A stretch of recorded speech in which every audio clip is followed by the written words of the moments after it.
ಯಾಕೆಂದ್ರೆ ಆಗ ನಿಮ್ಮ ಗಂಡನಿಗೆ ಅಲ್ಲಿ 80,000 ಕೊಡದಿದ್ರೆ ನಿಮ್ಮ ಗಂಡನ ಬಾಡಿ ಬಿಟ್ಟು ಕೊಡ್ತಿರ್ಲಿಲ್ಲ ಅವರು. ಅದ್ ನೆನಪಿಡಿ ಅಂದೆ. ಇದು ಹಿಂದೂಗಳ ರಕ್ತ, ಮುಸಲ್ಮಾನ್ ರಕ್ತ, ಕ್ರಿಶ್ಚಿಯನ್ ರಕ್ತ ಅಂತ ಇರುವುದಿಲ್ಲ. ಯಾವುದೇ ಬೇರೆ ವಸ್ತುಗಳನ್ನೆಲ್ಲ ಉತ್ಪಾದನೆ ಮಾಡಬಹುದು, ಅದೇ ರಕ್ತವನ್ನು ಉತ್ಪಾದನೆ ಮಾಡ್ಲಿಕ್ಕೆ ಆಗುದಿಲ್ಲ. ಇವತ್ತೊಂದು ವಿಷಯ ಹೇಳಲೇಬೇಕು. ಏನಂದ್ರೆ, ನಾನು ಸಮಾಜಮುಖಿ ಕಾರ್ಯಕ್ರಮ ಮಾಡ್ತಾ ಇರ್ತೇನೆ ಕೆಲಸಗಳನ್ನು.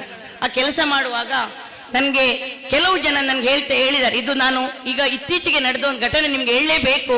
ಯಾಕೆಂದ್ರೆ ಜನರಲ್ಲಿ ಇನ್ನೂ ಸಹ ಈ ಜಾತಿ ಭೇದ ಇದು ಹೋಗ್ಬೇಕು. ಯಾಕೆಂದ್ರೆ ಇತ್ತೀಚೆಗೆ ಈಗ ಒಂದು 2-3 ದಿನ ಆಯ್ತು ಇದೊಂದು ಘಟನೆ ಆಗಿ, ಇದನ್ನು ನಿಮ್ಗೆಲ್ಲ ಹೇಳಲಿಕ್ಕೆ ಇಷ್ಟಪಡ್ತೇನೆ. ಏನಾಯ್ತಂದ್ರೆ, ವೆನ್ಲಾಕ್ ಅಲ್ಲಿ ಒಂದು ಅವರಿಗೆ ಹಣ ಇಲ್ಲ, ತುಂಬಾ ಬಡವರು. ಅವರು ನನಗೆ ಫೋನ್ ಮಾಡಿ ಹೇಳಿದ್ರು, ಫಸ್ಟ್ಗೆ AJ ಇದ್ರು, ಅವರನ್ನು ಡಿಸ್ಚಾರ್ಜ್ ಮಾಡಿಸ್ಬೇಕು, ನನ್ನ ಹತ್ರ ಹಣ ಇಲ್ಲ, 1 ಲಕ್ಷ ಆಗಿದೆ ಅಂತ ಹೇಳಿದ್ರು. ಆಗ ಆ 1 ಲಕ್ಷ ಆಗಿದೆ ಅಂತ ಹೇಳುವಾಗ ಅವರ ಹತ್ರ 1 ಪೈಸೆ ಇಲ್ಲ, ಇರುವುದು ತಾಯಿ ಮಗಳು ಇಬ್ರೇ. ಆದ್ರೆ ಅವಾಗ ಅವರಿಗೆ ಹೋಗ್ಬಿಟ್ಟು ಅಲ್ಲಿಂದ ಅವರ ಹತ್ರ ಹಣ ಇಲ್ಲ. ಆಗ ನಾನು ಮಾಡಿ ಅವರನ್ನು ಕರ್ಕೊಂಡು ಹೋಗಿ ಎಲ್ಲ ಬಂದರ್ನಲ್ಲಿ ಅವರ ಒಂದಿಗೆ ಮಾಡಿಸಿದೆ. ಆಗ ಹಣ ಎಲ್ಲ ಕಲೆಕ್ಷನ್ ಆಯಿತು. ಅಲ್ಲಿ ಮಾತಾಡಿ 80,000ಕ್ಕೆ ಮಾತಾಡಿ ಡಿಸ್ಚಾರ್ಜ್ ಮಾಡಿಸಿ, ಅಲ್ಲಿ ಆಗುದಿಲ್ಲ ಅಂತ ಹೇಳುವಾಗ ವೆನ್ಲಾಕ್ಗೆ ಶಿಫ್ಟ್ ಮಾಡಿದೆವು. ಅದು ತುಂಬಾ ಎಮರ್ಜೆನ್ಸಿ ಅವ್ರದ್ದು ಕೇಸ್ ಮಾಡುವಾಗ ಅಲ್ಲಿ ಆಯಿತು. ಆಗ ಅಕಸ್ಮಾತ್ ಅವ್ರದ್ದು ಡೆತ್ ಆಯಿತು. ಡೆತ್ ಆಗುವಾಗ ನಾನು ಬ್ಯಾಂಗ್ಳೂರಿಗೆ ಹೋಗ್ತಾ ಇದ್ದೆ. ಇಲ್ಲಿ ನಾನು ಅಡ್ಮಿಟ್ ಎಲ್ಲ ಮಾಡಿ ಆಯಿತು. ಆಗ ನನಗೆ ಕಾಲ್ ಬಂತು, ಅವರಿಗೆ MLC ಆಗಬೇಕು, ಅಂದರೆ ಪೋಸ್ಟ್ ಮಾರ್ಟಮ್ ಆಗಬೇಕು ಅಂತ. ಆಗ ಯಾಕೆಂದ್ರೆ ತರ್ತಾ ಇರುವಾಗನೇ ಡೆತ್ ಆಗಿದೆ. ಆಗ ನನಗೆ ಹೇಳಿದ್ರು 3 ಜನ ಸಿಗ್ನೇಚರಿಗೆ ಬೇಕು ಅಂತ. ಆಗ ನಾನು ಯಾವಾಗಲೂ ವೆನ್ಲಾಕ್ ಅಲ್ಲಿ ಕಲಿತಾ ಇರ್ತಾರೆ, ಸ್ಟೂಡೆಂಟ್ಗಳು ಇರ್ತಾರೆ, ಅದರಲ್ಲಿ ಅಲ್ಲಿ ಮುಸಲ್ಮಾನರು ಜಾಸ್ತಿ ಇದ್ದಾರೆ ಸ್ಟೂಡೆಂಟ್ಗಳು. ನಾನು ಅವರ ಹತ್ರ ಕೇಳಿ ನಾನು ಸಹ ಒಂದು ನಿಲ್ತಿದ್ದೆ, ಅವರನ್ನು ಸಹ ನಿಲ್ಲಿಸ್ತಿದ್ದೆ. ಆದರೆ ಈ ಹೆಂಗಸ್ ನನಗೆ ಫೋನ್ ಮಾಡಿ ಹೇಳಿತ್ತು, ನೋಡಿ ಮೇಡಮ್, ನಾವು ಬ್ರಾಹ್ಮಣರು, ನನಗೆ ಇಲ್ಲಿ ಮುಸಲ್ಮಾನರು ಸಿಗ್ನೇಚರ್ ಹಾಕಬಾರ್ದು, ನನ್ನ ಗಂಡನಿಗೆ ನನ್ನ ಮುಸಲ್ಮಾನರು ಕಂಡ್ರೆ ಆಗ್ತಿರ್ಲಿಲ್ಲ ಅಂತ. ನಾನು ಟ್ರೈನಲ್ಲಿದ್ದೆ, ನಾನು ಒಂದೇ ಮಾತು ಹೇಳಿದೆ, ಅಮ್ಮ, ನಾವು ಮೊನ್ನೆ ಬಂದರ್ನಲ್ಲಿ ಕಲೆಕ್ಷನ್ ಮಾಡುವಾಗ 5,000, 10,000, 15,000 ಕೊಟ್ಟದ್ದು ಇದೇ ಮುಸಲ್ಮಾನರಮ್ಮ, ಇದನ್ನು ಮರಿಬೇಡಿ ನೀವು. ಯಾಕೆಂದ್ರೆ ಆಗ ನಿಮ್ಮ ಗಂಡನಿಗೆ ಅಲ್ಲಿ 80,000 ಕೊಡದಿದ್ರೆ ನಿಮ್ಮ ಗಂಡನ ಬಾಡಿ ಬಿಟ್ಟು ಕೊಡ್ತಿರ್ಲಿಲ್ಲ ಅವರು, ಅದ್ ನೆನಪಿಡಿ ಅಂದೆ. ಅಲ್ಲ, ಆದ್ರೂ ನನ್ನ ಗಂಡನ ಆತ್ಮಕ್ಕೆ ಶಾಂತಿ ಸಿಗುವುದಿಲ್ಲ ಅಂದ್ರು. ಹಾಗಾದ್ರೆ ಒಂದು ಕೆಲಸ ಮಾಡಿ, ನಿಮ್ಮ ಕುಟುಂಬದವರನ್ನು ಕರೀರಿ ಅಂದೆ. ಅಲ್ಲ, ಕುಟುಂಬದವ್ರು ಬರ್ಲಿಕ್ಕೆ ರೆಡಿ ಇಲ್ಲ ಅಂತೆ ಯಾರು. ಆಗ ನಾನು ಅದು ಮತ್ತೆಂತ ಈ ಹೆಂಗಸಿಗೆ ಇಷ್ಟ ಇಲ್ಲ. ಆದ್ರೆ ನಾನು ಆ ಪಾಪ ಅಲ್ಲಿ ಸ್ಟೂಡೆಂಟ್ಗಳು ಹೇಳಿದ್ರು, ಮೇಡಮ್ ಅವ್ರು ನಮ್ಮನ್ನು ಸೈನ್ ಹಾಕ್ಬಾರ್ದು ಅಂತ ಹೇಳ್ತಾ ಇದ್ದಾರೆ ಅಂತ.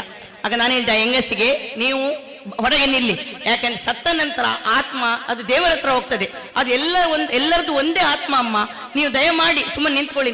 ಆಗ ಅಷ್ಟು ಹೇಳಿದ್ರೇನು ಅದೇ ಬೇರೆಯವರಾಗಿದೆ ಹಾಕ್ತಿರ್ಲಿಲ್ಲ. ಆ ಹುಡುಗರು, ಮುಸಲ್ಮಾನ್ ಹುಡುಗರು ಹೋಗಿ ಸಿಗ್ನೇಚರ್ ಹಾಕಿದ್ರಿಂದ ಅವರ ಇದನ್ನು ಬಿಟ್ಟುಕೊಟ್ಟು ಬಾಡಿಯನ್ನು.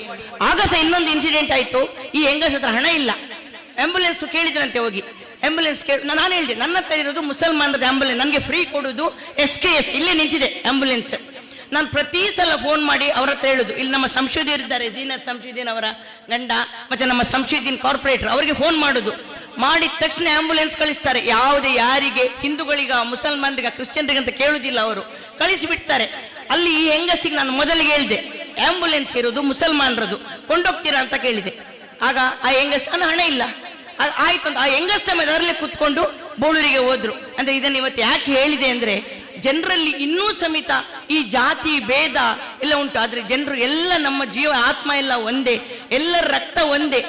ರಕ್ತದಾನ ಮಾಡುವಾಗ ಆ ರಕ್ತ ಈ ರಕ್ತ ಅಂತ ಇರುವುದಿಲ್ಲ. ಅಂದ್ರೆ ಇದು ಹಿಂದೂಗಳ ರಕ್ತ, ಮುಸಲ್ಮಾನ್ ರಕ್ತ, ಕ್ರಿಶ್ಚಿಯನ್ ರಕ್ತ ಅಂತ ಇರುವುದಿಲ್ಲ. ನಾವು ಬ್ಲಡ್ ಬ್ಯಾಂಕಿಗೆ ಹೋಗಿ ಕೇಳುವಾಗ 1 ಯೂನಿಟ್ ಬ್ಲಡ್ ಕೊಡಿ ಅಂತ ಕೇಳ್ತೇವೆ. ಹಾಗೆ ಅಲ್ಲಿ ಹೋಗ್ಬಿಟ್ಟು ನಾವು ನಮಗೆ ಹಿಂದೂಗಳದೇ ರಕ್ತ ಬೇಕು, ನಮಗೆ ಮುಸಲ್ಮಾನರದೇ ರಕ್ತ ಬೇಕಂತ ಕೇಳುವುದಿಲ್ಲ. ಅದಕ್ಕೆ ಈ ಒಂದು ವೇದಿಕೆ ಒಂದು ಸಾಕ್ಷಿ. ಯಾಕಂದ್ರೆ ಈ ವೇದಿಕೆಯಲ್ಲಿ ಹಿಂದೂ, ಮುಸ್ಲಿಂ, ಕ್ರಿಶ್ಚಿಯನ್ ಎಲ್ಲರೂ ಒಂದಾಗಿ ಕುತ್ಕೊಂಡದೇ ಒಂದು ದೊಡ್ಡ ಸಾಕ್ಷಿ. ಹಾಗೆ ರಕ್ತದಾನ ಮಾಡಲಿಕ್ಕೆ ಸಹ ಇಲ್ಲಿ ಎಷ್ಟೋ ಹಿಂದೂಗಳು ಬಂದಿರ್ಬೋದು, ಮುಸಲ್ಮಾನರು ಇರ್ಬೋದು, ಕ್ರಿಶ್ಚಿಯನ್ ಇರ್ಬೋದು, ಅವರು ಎಲ್ಲ ಬ್ಲಡ್ ಕೊಡುವಾಗ ಮಾತ್ರ ನಮಗೆ ಗೊತ್ತಾಗ್ತದೆ. ಅದೇ ಆ ಬ್ಲಡ್ ಬ್ಯಾಂಕಿಗೆ ಹೋಗುವಾಗ ಆ ಬ್ಲಡ್ ಎಲ್ಲ ಒಂದಾಗಿರ್ತದೆ. ಹಾಗೆ ಎಲ್ಲ ಮನುಷ್ಯರು ಹಾಗೆ ಇರಬೇಕು. ಯಾಕಂತ ಹೇಳಿದ್ರೆ ನಾವೇನು ಯಾವುದೇ ಜಾತಿ ಮತ ಭೇದ ನೋಡದೆ ಒಬ್ಬನ ಜೀವ ಉಳಿಸ್ಲಿಕ್ಕೆ, ರಕ್ತ ಅಂದ್ರೆ ಅದನ್ನು ಉತ್ಪಾದನೆ ಮಾಡ್ಲಿಕ್ಕೆ ಆಗುದಿಲ್ಲ. ಯಾವುದೇ ಬೇರೆ ವಸ್ತುಗಳನ್ನೆಲ್ಲ ಉತ್ಪಾದನೆ ಮಾಡಬಹುದು, ಆದರೆ ರಕ್ತವನ್ನು ಉತ್ಪಾದನೆ ಮಾಡ್ಲಿಕ್ಕೆ ಆಗುದಿಲ್ಲ. ಇದು ದೇವರು ನಮಗೆ ಒಂದು ಕೊಟ್ಟ ಒಂದು ಅವಕಾಶ. ಯಾಕೆಂದ್ರೆ ಮನುಷ್ಯ ದಾನ ಮಾಡಿದ್ರೆ ಮಾತ್ರ ರಕ್ತದಾನ ಮಾಡಲು ಸಾಧ್ಯ. ಯಾಕೆಂದ್ರೆ ಒಂದು ಮನುಷ್ಯನ ಜೀವ ಉಳಿಸ್ಲಿಕ್ಕೆ ಸಹ ಒಬ್ಬನಿಂದ ಒಂದು ರಕ್ತದಾನ ಮಾಡಿದ್ರೆ ನಮ್ಗೆ ಎಷ್ಟು ಖುಷಿ ಆಗ್ತದೆ. ನಮ್ಗೆ ಗೊತ್ತಿರ್ಲಿಕ್ಕಿಲ್ಲ ನಾವು ಒಬ್ಬನ ಜೀವ ಉಳಿಸಿದ್ದೇವೆ ಅಂತ. ಆದ್ರೆ ಇವತ್ತು ಒಂದು ಯೂನಿಟ್ ಕೊಟ್ರೆ ಸಮೇತ ಅವನಿಂದ ಎಷ್ಟೋ ಜನಕ್ಕೆ ಆ ರಕ್ತದಿಂದ ಉಪಯೋಗ ಆಗಬಹುದು. ಹಾಗೆ ಏನು ಈ ಮುಸ್ಲಿಂ ಒಕ್ಕೂಟದವರು ಈ ರೀತಿ ಕಾರ್ಯಕ್ರಮಗಳನ್ನು ಮಾಡಿದ ಮುಖಾಂತರ ನೀವು ಸಮಾಜಮುಖಿ ಕಾರ್ಯಕ್ರಮಗಳನ್ನು ಮಾಡ್ತಾ ಇರಿ. ಜನರನ್ನು ನಾವು ಚೇಂಜ್ ಮಾಡಬಹುದು. ಯಾಕಂತ ಹೇಳಿದ್ರೆ ನಮ್ಮ ಕೆಲವು ಈ ರೀತಿ ಕಾರ್ಯಕ್ರಮಗಳಿಂದ ಮನುಷ್ಯರು ಚೇಂಜ್ ಆಗ್ತಾರೆ.